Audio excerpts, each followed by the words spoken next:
네, 안녕하세요. 저는 갤럭스의 원종훈이라고 합니다.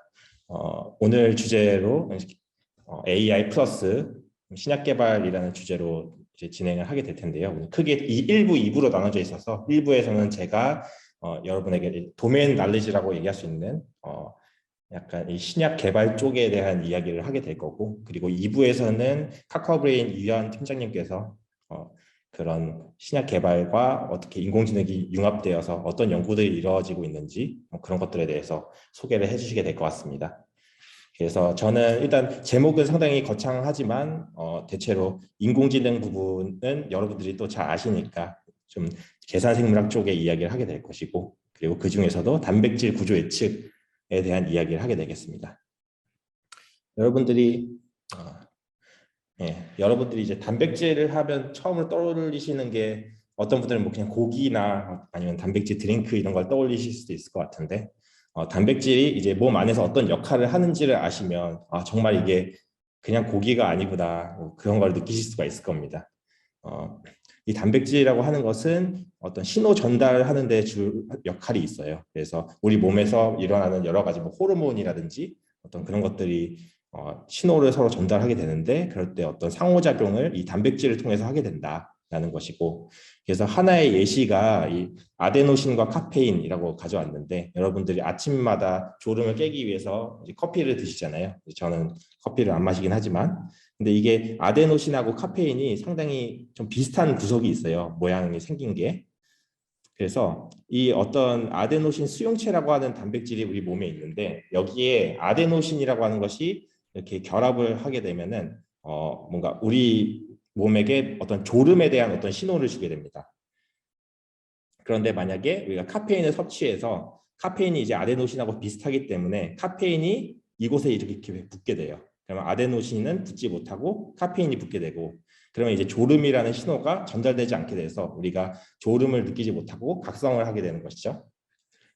이런 것처럼 우리가 약이라고 할 수 있는 것은 어떤 신호를 전달하는 것에서 카페인처럼 어떤 방해를 할 수도 있고, 아니면 반대로 어떤 촉진을 할 수도 있겠네요.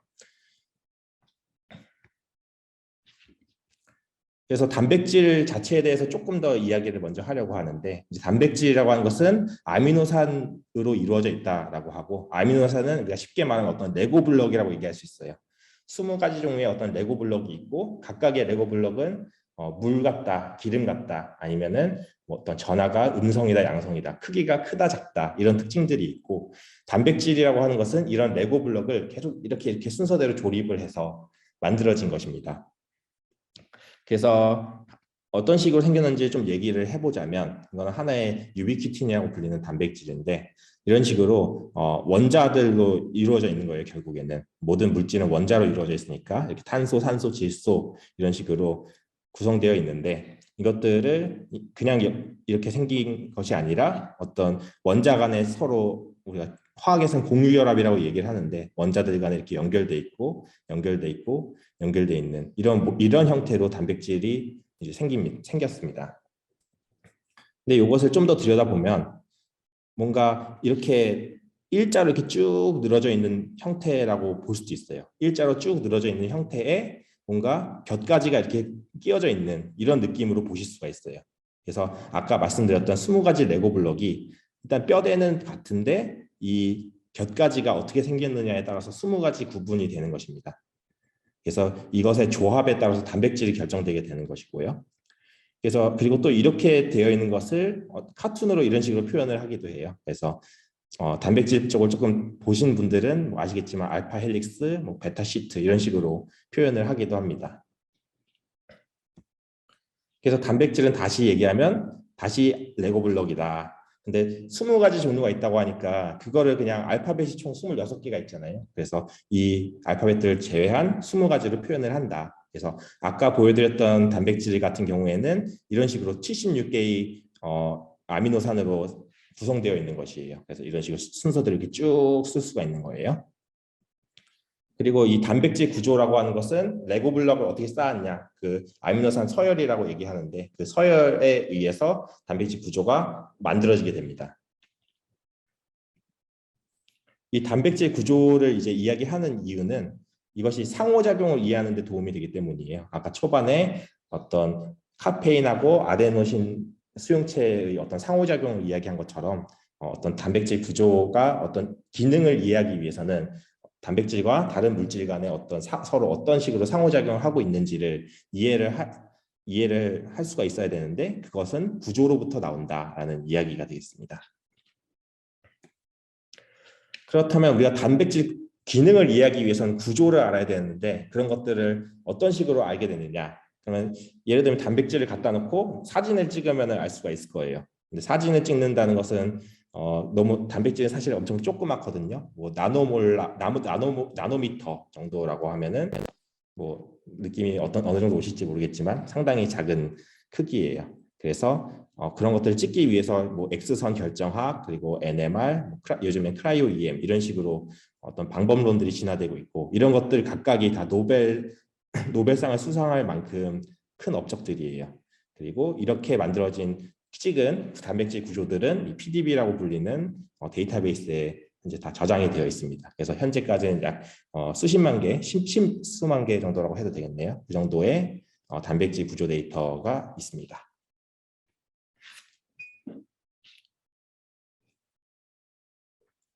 근데 우리가 얼만큼 구조를 알고 있냐를 이야기를 이제 하자면, 왜냐하면 구조를 알아야 기능을 알 수 있으니까 우리가 사람 단백질 중에서 약 20% 정도의 구조만 지금 알고 있다고 해요. 그 얘기는 나머지 80%는 잘 모른다. 하지만 나머지 80%에 대해서도 우리가 단백질의 어떤 기능을 알고 싶잖아요. 그러려면 구조를 알아야 되는데, 그런데 구조를 몰라요. 그렇다면 우리는 이제 예측을 할 수가 있게 되는 거죠. 다행인 거는 우리가 단백질 아미노산 서열은 전부 알고 있어요. 단백질 아미노산 서열을 찍는 방법은 좀 더 개발이 연구가 많이 되어가지고 훨씬 많은 개수의 단백질 아미노산 서열 정보가 있고 그래서 우리가 그 서열을 바탕으로 단백질 구조를 예측해보자. 아까 얘기했던 어떤 함수 이런 것을 예측을 해보자. 이게 바로 뭐 단백질 구조 예측 방법이 되는 것이죠. 처음으로 생각해 볼 수 있는 것은 이런 걸 거예요. 좀 다른 비유를 가지고 왔는데 제 친누나가 어떻게 생겼을지 한번 예측을 해보자라는 거예요. 그러면은 만약에 일단은 뭐 생긴 거는 되게 비슷할 거니까 사실 뭐 약간 사진은 좀 다른 것 같기도 하지만 일단은 이걸로 시작을 하고 그리고 뭐 수염 굵기나 뭐 머리나 어떤 여성하고 남성에서 일어날 수 있는 차이에서 일어나는 뭐 어떤 평균적인 차이가 있잖아요. 그런 것들을 반영하면 대충 비슷하지 않을까 이렇게 생각을 할 수가 있겠죠. 뭐 가령 뭐 입술 크기나 코의 모양이나 이런 것들은 유지를 할 수도 있을 것이고. 근데 이런 것들이 왜 이렇게 생각을 할까를 생각하면 사실 친누나하고 가장 가까이 있는 이제 여러분들이 알고 있는 사람 중에 가장 DNA가 비슷한 사람은 아마 저일 거잖아요. 그러니까 이제 그런 식으로 예측을 하게 되겠죠. 마찬가지로 이 단백질에서도 우리가 관심 있는 단백질 서열이 있을 때 우리가 아까 봤던 PDB라는 데이터베이스에서 DNA 또는 단백질의 어떤 아미노산 서열이 가장 비슷한 것을 이제 가져와서 복사 붙여넣기를 하는 방식이 먼저 해볼 수 있는 방법이 되겠습니다. 또 다른 방법은 또 어떤 걸 할 수 있냐면 좀 더 복잡해지는데요. 에너지 함수라는 것을 먼저 이야기를 할 수 있어요. 가령 우리가 지하철 좌석에 2명이 앉아 있다. 이제 이런 두 가지 형태 중에 뭐가 더 좋게 느껴지느냐? 그러면 여러분들도 1번, 2번 중에서 뭐 하나 골라 보실 수 있겠죠. 근데 저는 어떻게 대답할 거냐면 만약에 둘이 지인이면 이거가 좋고 둘이 옆에 앉은 거죠. 둘이 지인이 아니면 이렇게 떨어져 앉는 거죠. 이게 이제 지하철에서도 될 수 있고 뭐 엘리베이터에서도 될 수 있는 어떤 공통의 원리가 있죠. 그러면은 결국에는 이 두 사람이 어떤 특성이냐 뭐 그런 것에 따라서 어떤 에너지가 있다는 거예요. 서로 가까이 있는 것을 꺼리느냐 아니면 서로 가까이 있는 것을 좋아하느냐 이런 것들이 에너지 함수라고 할 수가 있는 것이고 근데 좀 더 복잡하게 가면 지하철이 좀 커지고 사람도 뭐 한 40명이 있는데 그러면 어떻게 앉았을 때 그게 우리가 봤을 때 제일 아름다울까 뭔가 그런 문제가 있다고 했을 때 우리는 40명 가까이 사람이 뭐 노약자일 수도 있고 아니면은 서서 가는 것을 좋아하는 사람일 수도 있고 그리고 또 어떤 경우에는 친구 3명이 같이 있기 때문에 뭐 3명의 의리가 또 있어서 같이 앉거나 같이 서거나 이러는 사람들도 있을 거잖아요. 그러면은 우리는 이런 정보들이 만약 다 주어졌다고 했을 때는 어떤 문제를 직접적으로 풀어볼 수도 있고, 아니면 직접 너 앉아봐, 너 일어나봐, 앉아봐 막 이러면서 계속 다 에너지를 계산해 볼 수도 있을 거예요. 그래서 공간 탐색이라고 이제 제가 이름 붙인 것은 사람들을 다양하게 앉혀보면서 앉혀보는 그런 과정이 공간 탐색이고, 각각의 상황에서 우리가 에너지를 계산을 할 수가 있게 되는 거예요. 이 에너지 얘기가 이제 단백질로 넘어가게 되면, 단백질은 보통 수백 개의 아미노산으로 그리고 또는 수천 개의 원자로 이루어져 있다고 할 수 있어요. 그래서 수천 명의 사람이 지하철에 앉는 상황인 건데, 그리고 수천 개는 각자가 어떤 성향이 있게 되고, 그리고 어떤 원자들끼리는 공유 결합을 연결돼 있고, 어떤 경우에는 연결돼 있지 않지만 서로 어떤 상호작용을 할 수 있는 가능성이 있고, 그런 것들이 있거든요.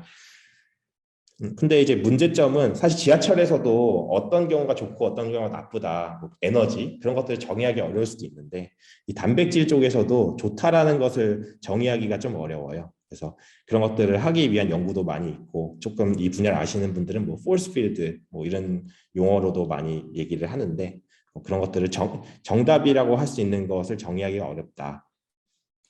그리고 이런 정보들이 주어져도 수학적으로도 풀기가 어려워서, 그래서 전 슬라이드에서 말씀드린 것처럼 구조 공간, 어떤 공간 탐색을 하면서 각 구조에 대해서 에너지를 계산을 하게 된다. 가령 여러분들이 한 번쯤은 봤을지도 모를 MD 시뮬레이션이라고 불리는 것은 이런 식으로 시간이 지남에 따라서 각 원자들이 어느 방향으로 움직이는 게 좋을까를 계산해서 이런 식으로 시뮬레이션을 하는 거예요.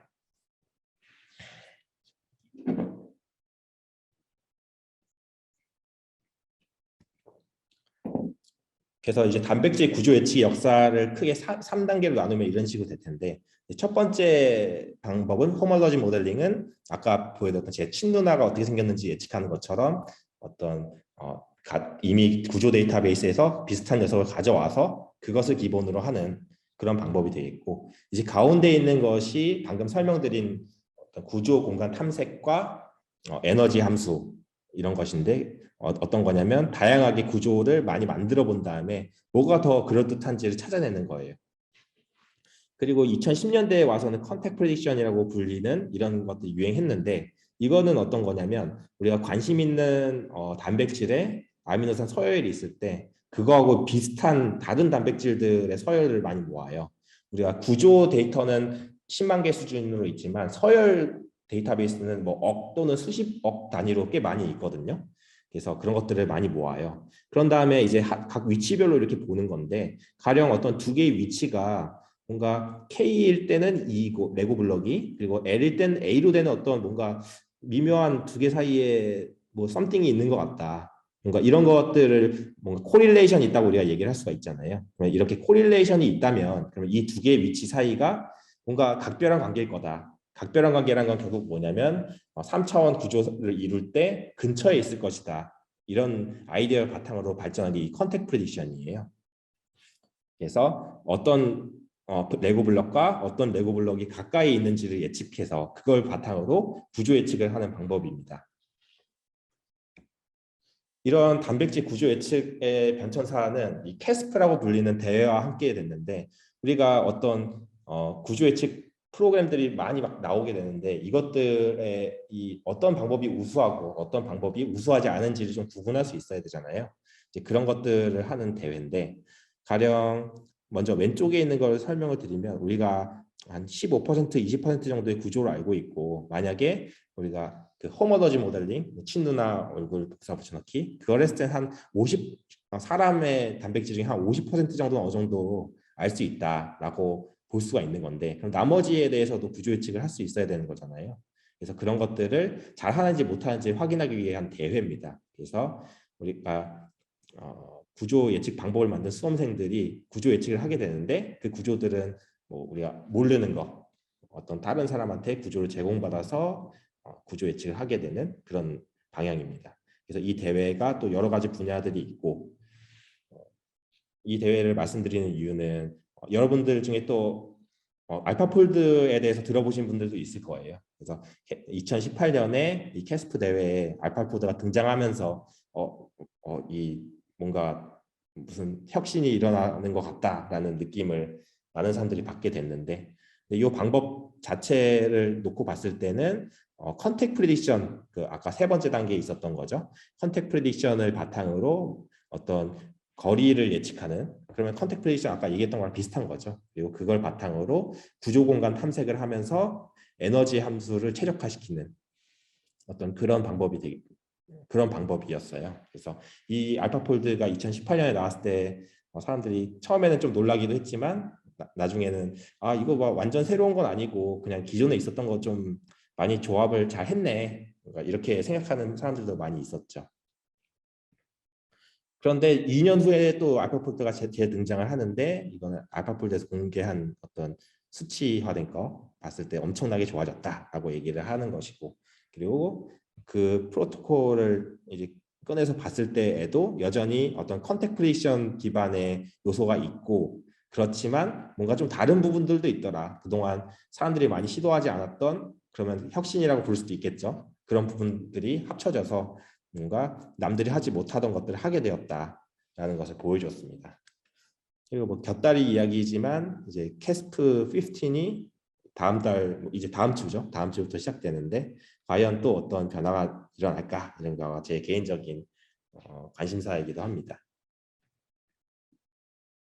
여기서 갑자기 뜬금없이 발표자 제 소개를 이제 하려고 하는데요. 저는 단백질 구조 예측을 하는 그런 연구실에 들어가서 석사 박사 학위를 했어요. 그래서 그 시기가 2016년, 21년 이때여서 이 알파폴드가 등장하는 시기하고 딱 겹쳐져서 제가 뭔가 이 변화의 파도에 휩쓸리면서 여러 가지로 연구 방향성이 왔다 갔다 하기도 했는데요. 그래서 2018년에는 뭔가 완전 새롭지는 않으니까 좀 이길 수도 있겠네 라고 또 2년 동안 열심히 했는데 또 새로운 거 나오니까 이번엔 어떻지? 뭐 이렇게 하는 어떤 그런 변화를 겪었는데요. 그래서 이 알파폴드의 등장 이후로 어떤 식으로 연구를 해야 될까? 활용을 해야 될까? 아니면은 이겨야 될까? 아니면은 아예 다른 걸 해야 될까? 생각을 했는데, 저는 뭐 이렇게 써놓으니까 좀 거창한 것 같긴 한데 저는 어떤 쓸모 있는 연구를 하고 싶었어요. 그래서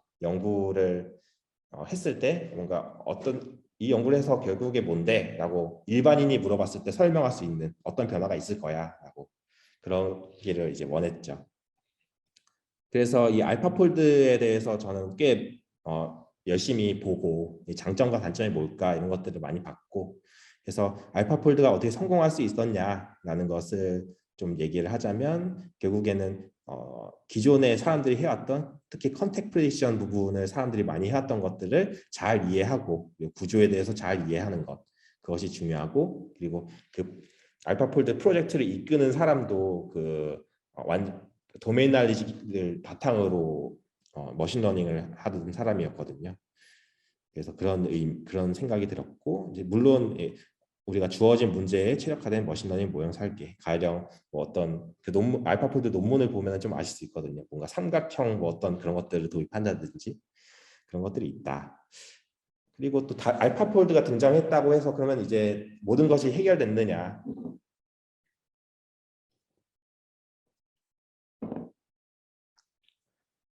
알파폴드가 구조 예측을 잘한다고 했고, 구조 예측을 잘하면 상호작용 이해를 잘할 수 있고, 그러면은 약 개발도 잘할 수 있는 거 아니냐라고 생각할 수 있는데, 알파폴드의 한계에 대해서도 좀 이야기를 하려고 해요. 신약 개발을 하기 위해서는 어떤 구조 예측을 잘해야 되냐라고 하면 단백질 한 개의 구조 예측을 잘하는 것도 중요한데, 만약에 우리가 항체 신약을 만든다면 항원 항체 복합 구조를 잘 맞춰야 되고, 어떤 저분자 신약을 만든다면 단백질 저분자 복합 구조를 잘 예측할 수 있어야 돼요. 결국에는 어떤 상호작용을 어떤 식으로 하고 있는지를 예측하는 것이 중요하다고 할 수 있겠죠. 근데 현재 알파폴드 같은 경우에는 이런 것들은 잘 하지 못해요. 근데 그 이유는 사실 그 컨택 프리딕션에 있어요. 이 알파폴드가 아직까지 그 의존을 많이 하는 것이 그 컨택 프리딕션이다 보니까 이 항체 부분에서는 컨택 프리딕션이 거의 불가능하고, 이 저분자 물질 같은 경우에는 아미노산이 아니에요. 그래서 아미노산이 아닌 경우에는 알파폴드가 또 적용되기가 현재까지는 어렵습니다. 그래서 또 제 이야기인데, 그래서 단백질 구조 예측을 해결하면 끝날 줄 알았는데, 근데 알파폴드가 등장해서 해결된 것 같았는데, 근데 신약 개발 분야를 봤더니 아직 알파폴드가 크게 도움이 되고 있지 못하다라는 느낌을 받은 거죠. 그래서 저는 학위를 이제 마치면서 신약 개발에 도움이 될 수 있는 방법, 쓸모 있는 방법을 개발하고 싶다라고 했고, 그래서 그 결과는 제가 현재 다니고 있는 갤럭시에 입사를 하게 된 것입니다. 그래서 전반적인 오늘 단백질 구조 예측에 대한 어떤 역사를 간략하게 이야기를 드린 것 같고, 이제 마지막으로 제가 갤럭시에 입사를 했으니까 갤럭시 소개를 간략하게만 해드리면, 크게 네 가지의 신약 파트가 있어요. 그래서 네 가지 큰 신약 파트가 있고, 그중에 세 가지는 단백질이고 한 개는 저분자 화합물이에요. 그래서 우리는 약이 되는 물질을 개발하고 싶다. 그걸 위한 플랫폼을 개발해서, 그래서 어떤 플랫폼이 완성되었을 때는 어떤 질병 그리고 어떤 타겟이 들어왔을 때에도 우리가 플랫폼을 적용해서 신약을 만들어낼 수 있는, 설계할 수 있는 그런 방향을 지향하고요.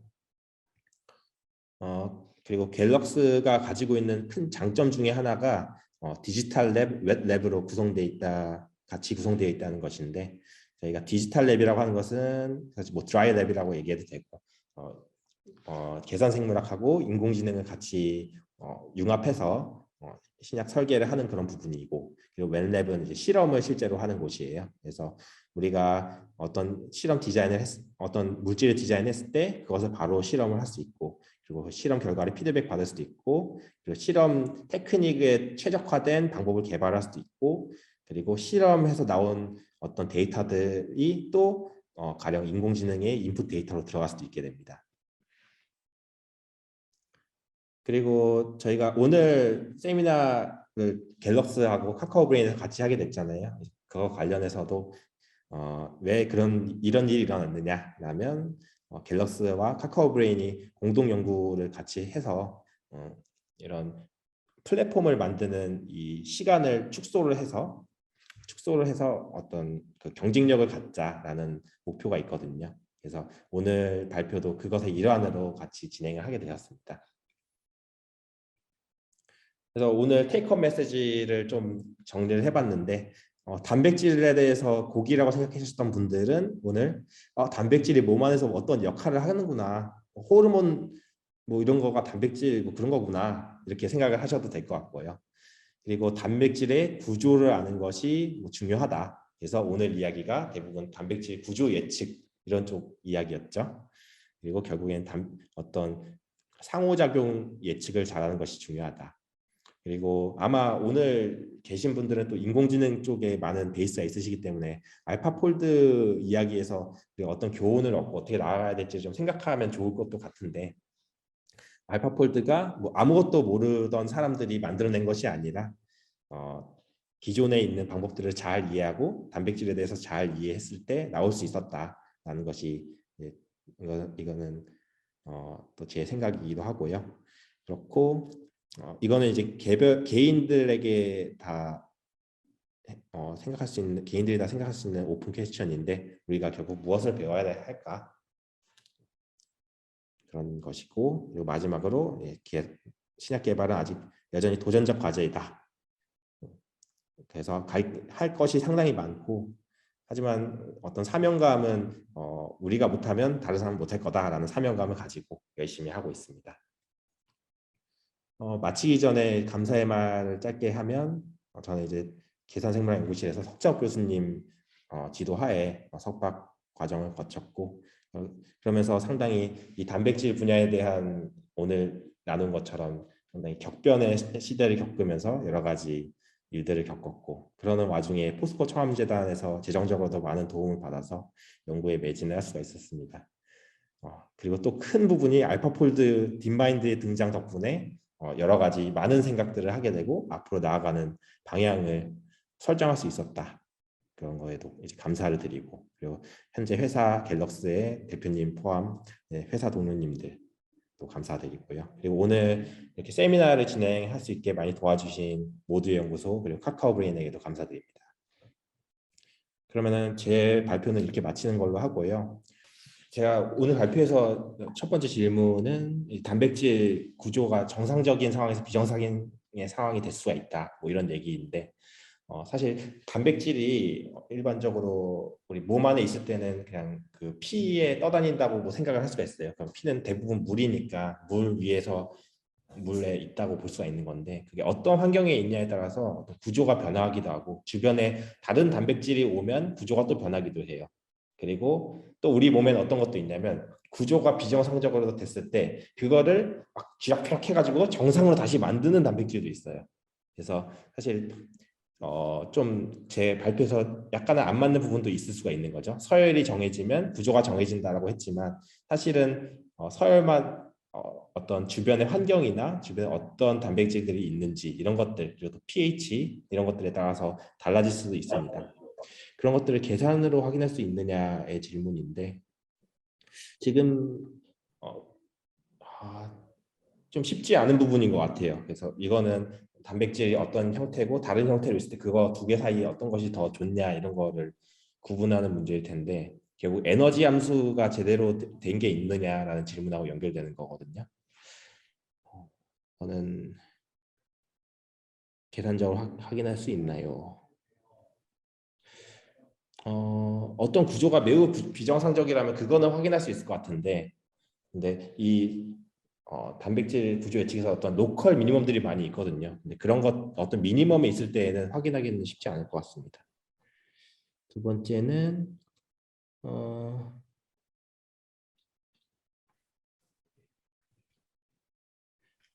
실험 일단은 크게 실험을 위주로 하시느냐 아니면 프로그래밍을 위주로 하실 거냐에 따라서 달라질 것 같은데 어떤 실험 베이스라고 하시더라도 AI를 이용해서 어떤 새로운 도전을 하시는 것은 저는 매우 좋다고 생각해요. 상당히 그런 수요가 또 많이 있어서 어떻게 적용할 거냐. 근데 아쉬운 건 제가 질량 분석학에 대해서 잘 몰라서 좀 디테일한 답변이 힘든 건 좀 아쉽네요. 그리고 뭐 또 질문 이야기들 중에 어떤 것도 있었냐면 그 알파폴드 다킹도 나오지 않을까 이런 얘기가 있는데 이제 알파폴드 멀티머라고 또 있어요. 그거는 그것도 역시 딥마인드에서 발표를 한 건데 그거 같은 경우에 마찬가지로 MSA를 기반으로 해서 다킹을 하는 방법인데 근데 단백질 한 개에 대해서 MSA를 얻는 거하고 이제 두 개에 대해서 얻는 거가 약간 달라요. 두 개에 대해서 얻는 것은 약간 좀 더 난이도가 있다. 그리고 상대적으로 아까 뭐 코릴레이션이 있어야 된다고 했는데 코릴레이션이 잘 안 나와요. 나오는 경우에는 알파폴드 멀티머가 잘 합니다. 근데 안 나오는 경우에는 잘 못합니다.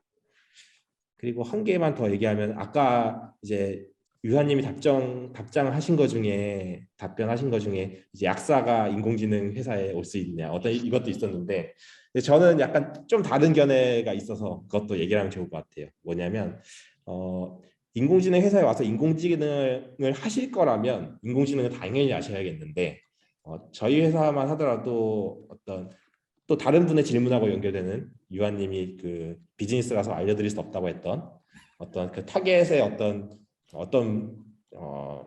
어떤 단백질 타겟으로 해서 어떤 신약을 만들 거냐라든지 어떤 그런 전략들 그런 것을 짜는데 그 어떤 그 질병의 어떤 그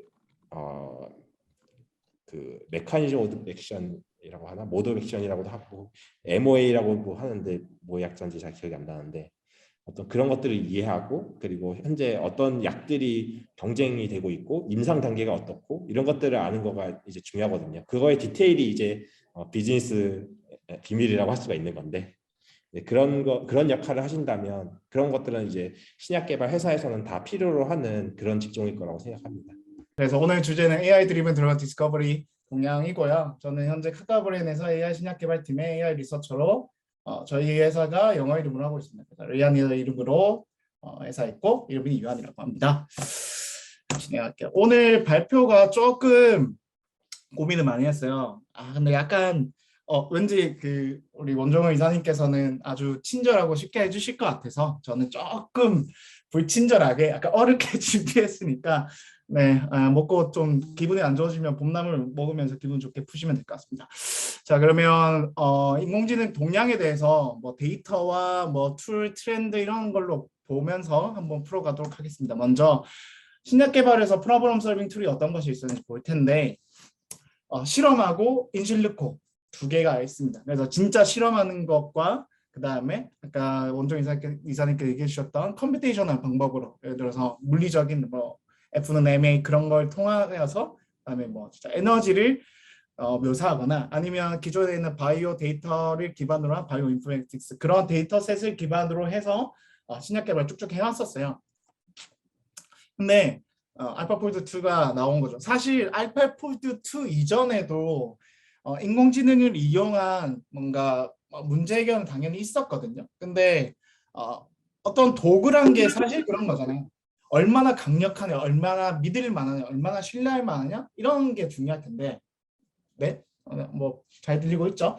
그게 중요할 텐데 알파폴드 2 이전에는 인공지능이 아직은 덜이었던 것 같은데 근데 알파폴드 2 이후부터는 지금 이 그 그래프가 그거예요. 카습 14에서 나왔던 거예요. 그래서 결과를 보시면 매우 기존에 있는 그룹들에 대비해서 확연한 차이를 보는 걸 볼 수가 있어요. 어쨌든 기존에 사람이 직접 실험을 했던 익스페리먼트와 뭔가 컴퓨테이셔널한 방법들보다 월등하게 성능이 좋은 걸 보인 거죠.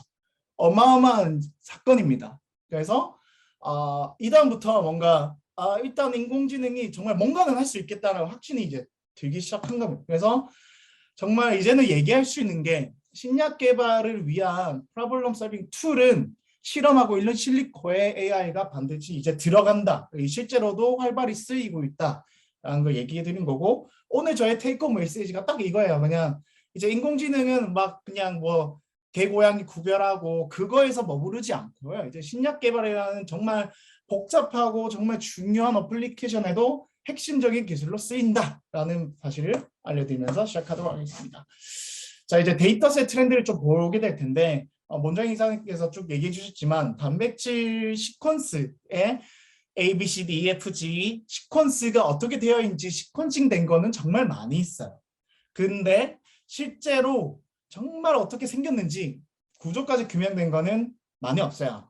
물론 몇십만 개도 많긴 하지만 실제 있는 것보다 많이 없는 거죠. 그래서 PDB 뱅크 데이터셋에 이렇게 공개가 되어 있어요. 구조가 공개되어 있었는데 설명드렸듯이 원디 시퀀스는 결국 그 ABCD 우리의 하나의 캐릭터로 이루어진 문장이잖아요. 그래서 이런 문장 데이터가 많으니까 보통 인공지능 쪽의 자연어 처리 분야의 성공 방식을 그대로 가져오게 됩니다. 그래서 프로테인하고 언어 분야가 비슷한 특성을 가져요. 캐릭터 기반의 문장이고 라지 코퍼스가 존재하니까요. 그래서 기존의 성공을 거둔 트랜스포머 플러스 프리트레이닝 기법을 적용한 겁니다. 그래서 보통 마스크 모델링을 많이 사용하는데 이러한 연구들이 있었어요. 그런데 컨택트 아까 이제 들으셨죠? 그래서 컨택트 같은 경우에 여러 시퀀스들의 어떤 그 시퀀스들이 모여 있으면 비슷한 것들이 모여 있으면 어떤 것들이 어떻게 붙고 이런 것들을 볼 수가 있어요. 그래서 멀티플 시퀀스 얼라이먼트라고 표현할 수 있는데 시퀀스들의 어떤 셋이 있어요. 셋 이런 셋이 있으면 이게 코에볼루션 정보라고 하는데 어떤 붙는 뭔가 그 단백질 구조가 있으면 다른 종에서도 붙어 있고 뭐 그런 정보들이 있는 거죠. 그래서 그런 정보들을 이용해서 뭔가 문제를 풀어보자라는 걸 할 수가 있습니다. 근데 이것도 마찬가지 한 문장의 시퀀스가 여러 개가 있는 거기 때문에 결국 자연어적으로 푸는 거죠. 그러다 보니까 마찬가지 기존의 성골고든 프리트레인 기법을 씁니다. 그런 와중에 이제 3D 스트럭처인데 실험적으로 있는 스트럭처는 있다고 제가 말씀드렸어요. 실험적으로. 하지만 그 개수가 20만 개 정도 수준에 있잖아요. 그러니까 좀 뭔가 인공지능적으로 쓰기에는 사실 인공지능 데이터가 많으면 많을수록 좋아지니까 좀 아쉽긴 했는데 최근에 알파폴드 2가 나오고 난 다음에 바로 한 것이 기존에 시퀀싱된 시퀀스만 알고 있던 것들을 3D 구조를 예측한 걸 오픈하였어요. 그래서 뭐 스위스프랏 500K, 50만 개 정도의 프로테인들에 대해서 구조 데이터셋을 오픈하였고요. 일단 논문에서는 100M 수준의, 그러니까 이렇게죠. 이렇게 수준의 프로테인 3D 스트럭처를 공개할 거라고 했고 원래 올해 초에 공개한다고 했는데 뭐 올해 초가 좀 지나긴 했지만 네, 벌써 봄이 지나가지만 어쨌든 공개할 예정이라고 합니다. 그래서 데이터의 트렌드는 이렇게 1D, 2D에서 이제 단백 그런 3D 모델 구조를 잘 예측할 수 있는 모델이 만들어지면서 일단 예측으로 된 모델 3D 구조도 나오고 있다. 이렇게 아시면 될 것 같고요.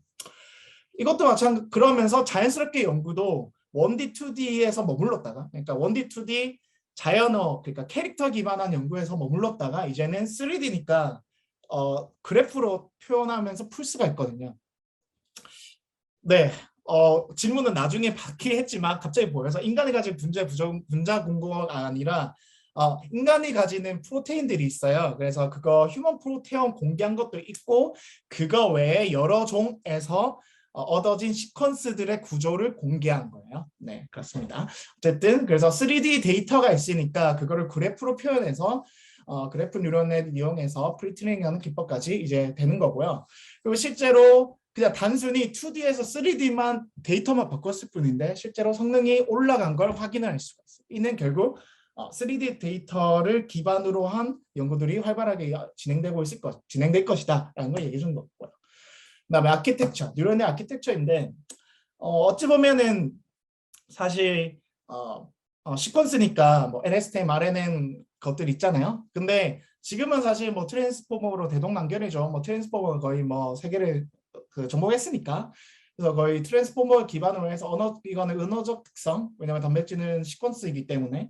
그다음에 스몰 몰리큘 스마일즈 같은 거 이제 언어적 특성을 고려할 수 있으니까. 또한 이제 결국 중요한 게 어텐션이 중요한 거죠. 그러니까 뭔가 순차적인 로컬한 게 아니라 전체를 다 훑을 수 있는 그런 어텐션을 참 보일 수 있으면 좋은데 이런 트랜스포머 구조들이 그런 걸 잘 할 수 있기 때문에 어찌 보면 최적의 구조로서 잘 쓰이고 있었고요. 마찬가지 그래프 뉴럴 네트워크도 잘 쓰이고 있었어요. 그래서 신약 개발 쪽에서 그러니까 어찌 보면 물질 신약 개발 쪽에서 큰 두 개의 축은 트랜스포머와 그래프 뉴럴 네트워크고요. 트랜스포머는 그냥 어텐션이라고 생각하시면 되고요.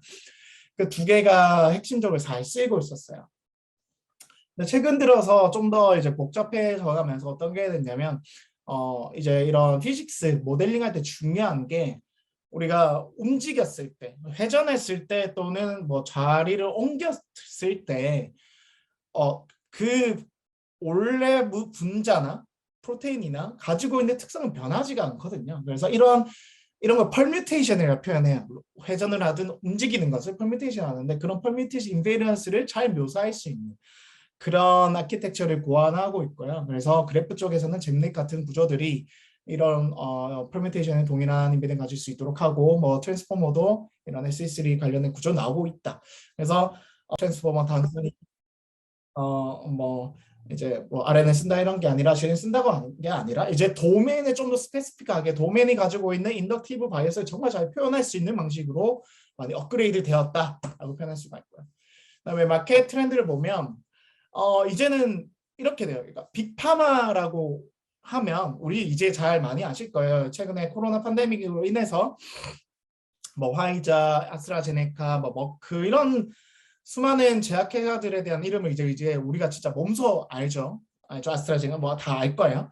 그런 회사들이 빅파마, 글로벌 파마들인데 빅파마와 이제 빅테크 간에 거대한 협력을 하고 있어요. 그래서 실제로 실제 제약회사 뭐 BMS, 일라이릴리, 머크, 화이자, 노바티스 이런 데랑 뭐 구글, 마이크로소프트, 아마존, 뭐 이비 애플만큼 다 알고 있는 빅테크 회사들이 같이 협업해서 신약 개발을 하고 있는 거예요. 정말로 하고 있어요. 찐 하고 있습니다. 네. 그리고 저희 회사도 어찌 보면 이제 시장에 들어간 것 같아요. 그러니까 알파폴드가 2020년 8월이었거든요. 그리고 갤럭스가 한 달 뒤에 나왔고 그 다음에 아마존하고 여러 제약사들이 합쳤던 아이소몰핀 랩스가 2020년 3월에 나왔고 아니죠. 아이소몰핀 랩스는 디마인드 구글 거고요. 구글이 만든 거고 그 다음에 아마존하고 여러 글로벌 제약사들이 공동 협작한 거는 2021년 10월. 그러니까 되게 시장은 말씀하시는 투자는 좀 됐지만 근데 어쩌면 본격적인 기술 테크 전쟁은 이제 시작이라고 저는 생각을 해요. 그러면 지금 질문들이 보면 이런 얘기가 나오고 있어요. 아주 적절한 타이밍에 질문 주신 건데 정말 새로운 기술이 나와야 된다. 뭐 결과가 아직 안 나왔다인데 이제 본격적으로 좀 연구 결과물이 나오고 있는 것 같고 정말 아트한 결과물이 나온 것 같아요. 그래서 한 가지 예시를 좀 들고 왔는데 조금 어려울 수는 있지만 그냥 후루룩 넘어갈 거예요. 후루룩 넘어갈 건데 단백질 만약에 우리가 복합체를 얘기한다고 하면 프로테인 A가 있고 프로테인 B가 있을 때 두 개가 어떻게 붙냐라는 문제를 프로테인 다킹이라고 표현할 수 있을 텐데 그거를 우리가 직접 실험할 수도 있겠지만 계산적인 방법으로 예측을 할 수 있겠죠. 그 다음에 인공지능으로 할 수도 있을 거예요, 이제는. 근데 그거를 이제 소개하려고 하는데 컴퓨터로 기반한 반복 같은 경우에는 어떻게 했냐면 여러 컴플렉스를 계산한 다음에 각각에 대해서 에너지를 다 계산을 했어요. 그런 다음에 최적의 구조를 선별하는 그런 식으로 갔었는데 인공지능으로 이번에 논문이 하나 나왔는데 그냥 엔드투엔드로 한 방에 갈 수 있는 그런 연구가 나왔습니다. 그래서 이런 연구를 제가 소개를 하면서 얼마나 인공지능 기술이 정말 많이 발전을 했고 그 기술이 얼마나 아트하게 신약 개발에도 쓰이냐라는 걸 이제 말씀드리려고 하는 거고요. 그래서 MIT CSA에서 나온 논문인데 어떻게 하면 엔드-투-엔드로 프로테인 다킹 문제를 풀 수 있을까라는 겁니다. 그래서 이런 프로테인 다킹에서 중요한 게 뭐냐면 어떠한 시작 형태이든 간에 프로테인 A, B는 원래 떨어져 있어요. 그래서 막 떠다니고 있겠죠. 근데 어떠한 떠다니는 형태이든 간에 실제로 붙었을 때는 거의 동일한 위치에 붙는 게 매우 중요한 것. 왜냐하면 작용하는 거는 딱 하나의 구조일 거니까 그러한 문제를 풀어야 되는 거죠. 이게 참 어려운 거죠. 그래서 이퀴베리언스가 이거는 이퀴베리언스라고 표현하는데 이게 매우 중요한 팩터가 되는 거고 이퀴베리언스는 실제 인공지능 코어 쪽에서 많이 연구되어 있고 그거 포인트 클라우드 쪽이랑 이런 데 많이 연구되어 있거든요. 실제로 그 다음에 GNN 쪽에서 그런 기술을 일단 가져오고요. 여기서 논문에서 그 다음에 풀어갈 때 자, 그 다음에 프로테인을 어떻게 인풋을 넣어줄 것이냐인데 단백질 시퀀스는 아까 원종 이사님께서 얘기해 주셨지만 A, B, C, D 이렇게 알파벳 시퀀스로 되어 있어요. 그 다음에 각각 하나는 아미노산 리지드거든요. 그러면 그 리지드는 사실 여러 개 그 원자들로 되어 있는데 그 모든 것을 고려하기엔 좀 크고 무거워요. 그래서 보통 하나의 리지드 자체를 가지고 표현을 하고요. 그런데 그것만 가지고 표현하기에는 정보량이 좀 손실이 있으니까 그래서 그것이 내재하고 있는 애톰들의 정보들을 좀 넣어줘요. 그래서 at 피처, 뭐 상대적인 디스턴스 피처 이런 거 다 고려하는 걸 넣어줘요. 이거는 알파폴드 때도 썼던 건데 하여튼 이런 식으로 한다는 걸 제가 말씀드리는 거고요. 그래서 그런 다음에 모델을 학습하게 되는데 이제 실제로 학습할 때 그래프로 표현을 합니다. 그래프로 표현하고 아키텍처 같은 경우는 그래프 매칭 네트워크랑 그 다음에 E3 그러니까 로테이션과 이런 트랜스포메이션의 이퀴베리언스한 네트워크를 쓰는 거고요. 그냥 넘어갈게요. 지금 중요한 거는 그만큼 어려운 걸 쓰고 있다는 걸 말씀드리고 싶은 거고요. 그래서 이제 GNN과 이퀴베리언스를 썼어요. 그런 다음에 어떻게 하냐면 얘네들이 어떻게 붙을 것인가에 대한 후보 위치를 어텐션으로 얻어요. 그래서 키포인트를 만들어내는 작업이 들어갔고 그 다음에 키포인트를 실제 값하고 매칭하는 게 들어가는데 여기서는 옵티멀 트랜스포트가 들어갔는데 보통 오브젝트 디텍션이나 이런 분야 쪽에서 엔드-투-엔드로 오브젝트 디텍션된 것을 매칭시킬 때 그런 옵티멀 트랜스포트를 쓰거든요.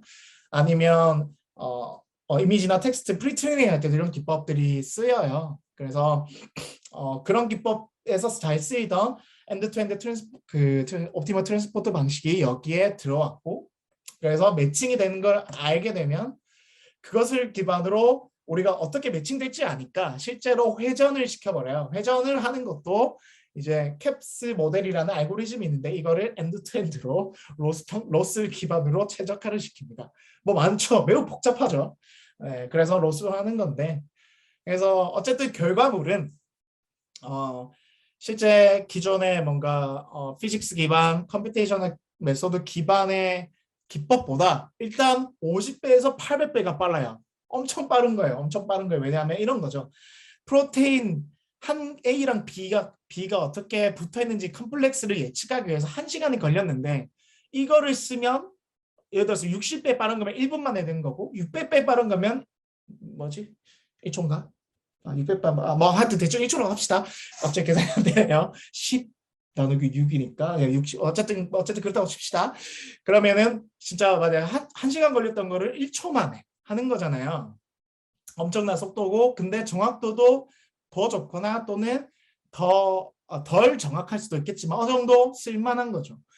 그러니까 엄청난 혁신을 이룬 거죠. 그래서 이런 걸 이번에 논문을 보면서 느낀 게 이제 이사님도 자기소개를 하셨지만 저는 원래 화학공학과 출신으로 원래 전산화학을 했어요. 그래서 저도 전산생물학과 비슷하게 컴퓨터를 이용해서 뭔가 물질의 특성을 밝히는 것을 했는데 그러고 난 다음에 인공지능을 쭉 하면서 느꼈던 게 좀 뭐랄까 초창기에는 사실 인공지능에 쓰였던 기술들을 그냥 뭐 예를 들어서 트랜스폼 그냥 가져와서 그다음에 RNN 그냥 가져와서 이렇게 했던 것 같아요. 근데 이번 논문을 보면서 느낀 게 이거는 그냥 가져와서 쓰는 게 아닌 것 같다. 그러니까 어떤 느낌이냐면 기술이 많이 발전됐고 그 기술에 대한 이해도도 분야 도메인 쪽에서도 많이 이해도가 높아졌기 때문에 이 기술을 어떻게 하면 잘 적용시키고 그대로 쓰는 것이 아니라 도메인의 문제에 맞게 잘 또 커스터마이징 하는 게 너무나 잘 되는 것 같다는 걸 느꼈어요. 그러니까 그냥 할 수 없는 거죠.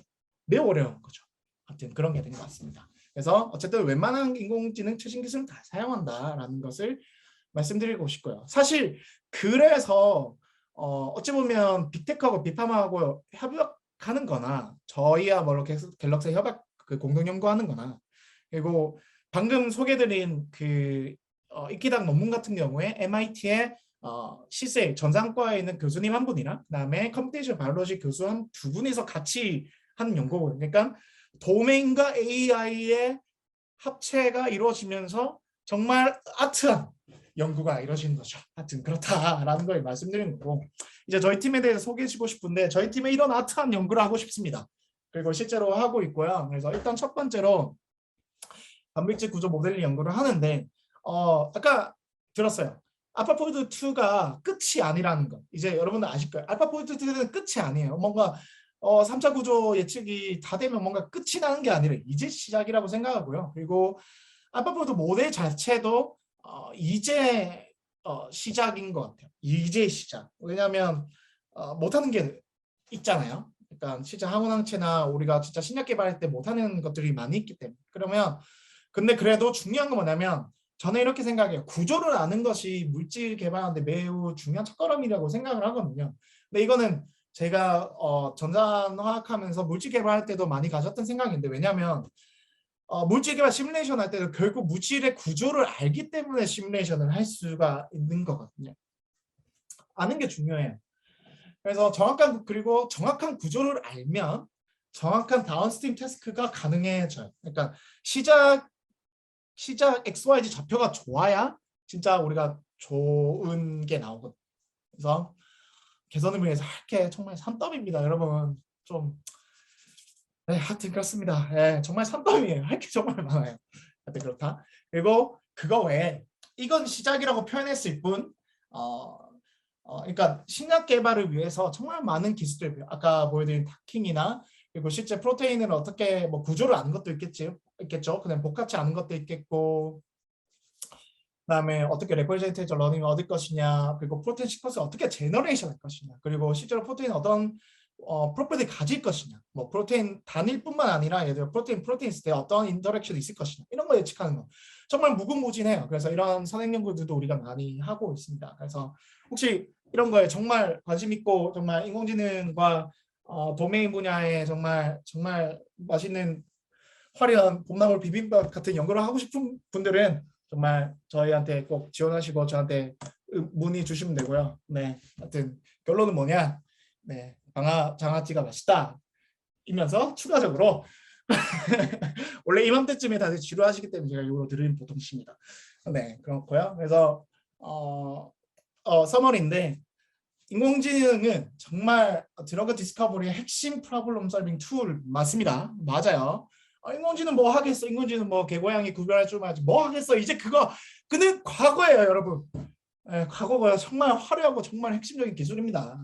인공지능 핵심 기술이고요. 그러니까 정말 좋은 패러다임의 축이 되는 것 같고요. 그다음에 제가 생각했을 때 3D 데이터 모델링이 정말 강력한 레프레젠테이션을 얻기 위한 핵심인 것 같아요. 왜냐하면 결국은 구조가 중요한 거거든요. 근데 물론 여기서 좀 아쉬운 점은 실제로 예측된, 그러니까 실험적으로 학습된 거는 20만 개 정도고 예측된 건 아직 아파트보다 50만 개 정도 풀었기 때문에 많지는 않다는 게 아쉽긴 하지만 근데 만약에 양이 몇억 개 쌓이게 된다면 엄청 중요한 역할을 할 것이다고. 그 다음에 이퀴밸런스를 굳이 넣은 거는 이런 거였어요. 이런 의미인 것 같아요. 그러니까 사실 제가 도메인에 있을 때 AI 썼을 때 사실 왜 돼? 이게 늘 궁금했어요. 그리고 이건 아닌 것 같은데 되면 안 되는데 잘 됐는데 늘 이거 되면 안 되는데 왜 되지? 이런 경우가 많다. 그게 뭐냐면 뭔가 익스플레이너블하고 그런 기존의 피직스가 가지고 있는 인덕티브 바이어스를 충족할 수 있는 그런 어프로치가 필요한데 그러지 않은 적들이 좀 있었거든요. 근데 최근에 나온 연구들 보면 그거를 충족하는 아키텍처, 충족하는 뭔가 학습 방법론이 나온 것 같아요. 그래서 이거 넣은 게 뭐냐면 그러니까 도메인의 중요한 인덕티브 바이스가 충족되는 거를 가지고 연구를 해야 된다는 거고 그거를 충족하게 해도 충분히 좋은 성능 그리고 충분히 정말 아트한 아키텍처를 얻을 수 있고 실제로 만들어야 돼요. 그거 하려면 되게 어렵거든요. 그래서 그만한 연구가 필요하다 그걸 말씀드리고 싶었고 마지막으로 진짜 요새 좀 진짜 원 없이 연구하고 있는데 너무 행복한데 진짜 논문 보고 연구하면서 느낀 게 뭐지? 느끼는 점은 진짜 인공지능으로 드러그 디스커버리 리서치하는 거 정말 아트인 것 같아요. 예술이다. 이건 예술이다. 정말 다양한 분야를 아우르는 정말 정말 글루 정말 풀 같은 기술이 있어서 이걸 다 이어붙이고 있는 게 볼 때마다 늘 놀라고 있습니다. 어쨌든 그렇고 저도 저희 회사 소개를 간단히 해드리면 저희 회사가 사실 이미지, 텍스트, 뭐 강학사 이런 분야에서 되게 강력한 기술들을 가지고 있고 요 최근 들어서 포지피티나 민달리나 그다음에 이거 민달리가 만든 모델이 만든 이미지고 IQV 같이 생성 모델까지 다양한 모델을 만들고 있는 회사인데 그런 와중에 인공지능 기술 저희가 축적된 인공지능 기술을 가지고 신약 개발에 이번에 뛰어든 거라고 말씀을 드리고 싶고요. 네, 일단 들어도 감사한데 시간이 남았기 때문에 제 시간은 5분이 주어져 있죠. 그래서 진선님 감히 제가 마음대로 채팅창에 있는 질문 답변하겠습니다. 네, 네, 감히 그렇게 할게요. 자, 해보자. 자, 네. 자, 홍윤수님, 보통 인식 믿고 하시는 분들은 소스 코드를 오픈하지 않는 경우가 많다고 생각하는데 코드나 수식을 찾아 공부해 보러 간다면 독학은 가능할까요? 순전한 독학은 절대 안 됩니다. 그러나 저는 책을 보면서 했어요. 저는 책을 보면서 했어요. 그 말은 뭔 말이냐? 그러니까 코드를 뜯는 것도 중요하지만 책과 강의를 보면서 같이 하셔야 된다. 근데 여기서 핵심이 뭐냐? 책과 강의 코드 셋 다 봐야 된다. 아시겠죠? 책만 보면 된다. 아니에요. 코드만 보면 아니에요. 셋 다 다 보는 거예요. 잊지 마세요. 늘 이렇게 하면 책 보다가 접는 분들이 있어서 제가 얘기 드리는 거예요. 자, 그리고 또 해보자. 그러면 GNN과 단백질 예체 충분할까? 지오메트리 러닝이 반절 중이긴 한데 일반적인 GNN은 스무시. 아주 중요한 포인트를 말씀해 주셨는데 GNN하고 지오메트리 러닝 둘 다 잘 발전하고 있고요. 저는 상호적으로 도움이 될 것 같고 그리고 사실 그런 그 두 가지를 잘 아우를 수 있는 아키텍처 연구도 되고 있기 때문에 가지고 있는 그런 프로블럼을 잘 인지하고 계시면 알아서 잘 찾아 쓰실 것 같아요. 네, 화이팅. 자, 하여튼 중요한 부분을 지적해 주신 것 같아요. 그가 연구를 잘 돼가고 있다 알려드릴 것 같고 프로테인뿐만 아니라 더 큰 범주 폴리머에서 알파포트 같은 브리스로 같은 들어보신 게 있을까? 전 들어본 적 없고요. 폴리머 같은 경우는 사실 그렇잖아요. 왜냐하면 뭐 예를 들어서 카본, PVC 같은 거 이런 거 핸드폰 이런 거 다 PVC 이런 플라스틱이잖아요. 근데 플라스틱 같은 게 결국 우리가 단백질 같은 경우도 하나의 리지드가 사실 10개의 텀인데 이런 플라스틱 같은 경우에도 몇 개의 텀을 묶어 놓은 거거든요. 그러니까 이런 콜스 그레인드라고 표현을 하는데 그러니까 어프록시메이션이 좀 들어가요. 그리고 아무래도 좀 복잡한 구조인 것 같은데 그래서 전 폴리머 쪽은 잘 보진 않았어요. 그리고 실제 폴리머는 원래 시뮬레이션 할 때 좀 어려워요. 그래서 저도 폴리머 시뮬레이션 했을 때 하기 싫어했어요. 어려운 거긴 한데 하지만 연구는 있는 것 같아요. 그러면 찾아보세요. 네, 그리고 학계와 학계가 서로 경쟁하는 구조를 갖고 왔기도 하다. 근데 이거는 저는 사실 그냥 잘 모르겠어요. 구두 경쟁이기도 하지만 근데 합력하고 있어요. 실제로 보면은 같이 연구하는 게 많거든요. 이게 경쟁을 가기가 어려운 게 학계가 할 수 있는 게 있고 그다음에 산업계가 할 수 있는 게 분명히 있어요. 근데 그게 따로 하게 되면 아쉬운 점이 분명히 생기게 되면 요새 이제 공동 연구하는 게 많거든요. 그래서 같이 사이좋게 하는 게 좋을 것 같다. 저는 보통 그렇게 생각하고 있습니다. 그다음에 도메인과 AI 커스터마이즈의 키포인트 무엇이라 생각합니다. 각 분야의 전문가 협력하는 게 나을지 능통화 둘 다 습득하는 게 나을지 중요한 질문인데요. 둘 다 모두 습득하는 건 어려워요. 저는 둘 다 있으려고 노력은 하지만 늘 어려워요. 늘 힘들고 사실 하나도 하기 어려운데 괜히 둘 다 애매하다가 두말토끼 놓칠 수가 있잖아요. 그래서 딥마인드 논문을 보면 이렇게 되어 있어요. 딥마인드 데이비드 하사비스가 그 세미나한 거 보면 글루피플이라고 표현하는데 그러니까 한쪽을 잘하는 사람이 있으면 그 둘을 잘 엮을 수 있는 사람이 중요하다고 해요. 그리고 그러니까 이거를 잘 어울릴 수 있는 협력이 중요한 것 같아요. 결국 커뮤니케이션인 것 같아요. 그래서 인성을 올리는 게 더 중요한 것 같다. 뜬금없지만 그러니까 커뮤니케이션이 중요하다는 걸 얘기해드리고 싶어요. 네, 인성이 중요합니다. 네, 인성이 중요합니다. 약사로 일하고 계신데 혹시 인공지능 신약의 약사 수요가 당연히 있죠. 근데 여기서 중요한 거 네, 약은 중요한데 예를 들어서 인공지능 신약 개발하는 회사잖아요. 그러면 인공지능을 알아야 돼요. 아시겠죠? 네. 그게 핵심입니다. 네, 약만 잘한다고 인공지능 하실 수 있는 게 아니잖아요. 물론 도메인은 중요해요. 하지만 인공지능으로 한다고 하기 때문에 결국 인공지능을 할 줄도 알아요. 개고양이 클래시피케이션 문제만 했다고 해서 이걸 할 수 있는 게 아니라고 제가 오늘 분명히 얘기 드렸어요. 자, 이제 1분 남았다. 하나만 더 하자. 진짜 저는 약간 이런 걸 좋아하거든요. 네. 단백질을 붙는 위치 구조가 중요하다면 포지션 인베딩과 유사한 방법을 사용할까요? 좀 스페시픽한데 이건 제가 나중에 답변드릴게요. 신약 개발하는 데 있어서 특정 질환에 대한 적절한 타겟선도 중요하고 타겟에 맞는 물질, 낮은 독소의 단순 열도 필요하고 하시는데 구조 예측 이외에 진행하신 연구 방향이 있을까요? 이거는 중요한데요. 말 못해요. 네, 비즈니스니까. 그래서 근데 아까 제가 분명히 말씀드렸어요. 구조 예측은 이제 시작일 뿐이고 그 다음에 신약 개발을 위해서 필요한 기술들은 많다. 근데 그거를 기존의 실험과 컴퓨테이셔널 방법으로 해왔었는데 이거를 인공지능으로 어떻게 하면 더 빠르고 정확하게 만들 것이냐 연구를 하는 거고 그거에 대한 사례를 제가 익히다고 설명드린 거니까 그런 컨텍스트 틀을 이해하시면서 판단하시면 될 것 같다라고 표현하고 그만하겠습니다. 죄송합니다.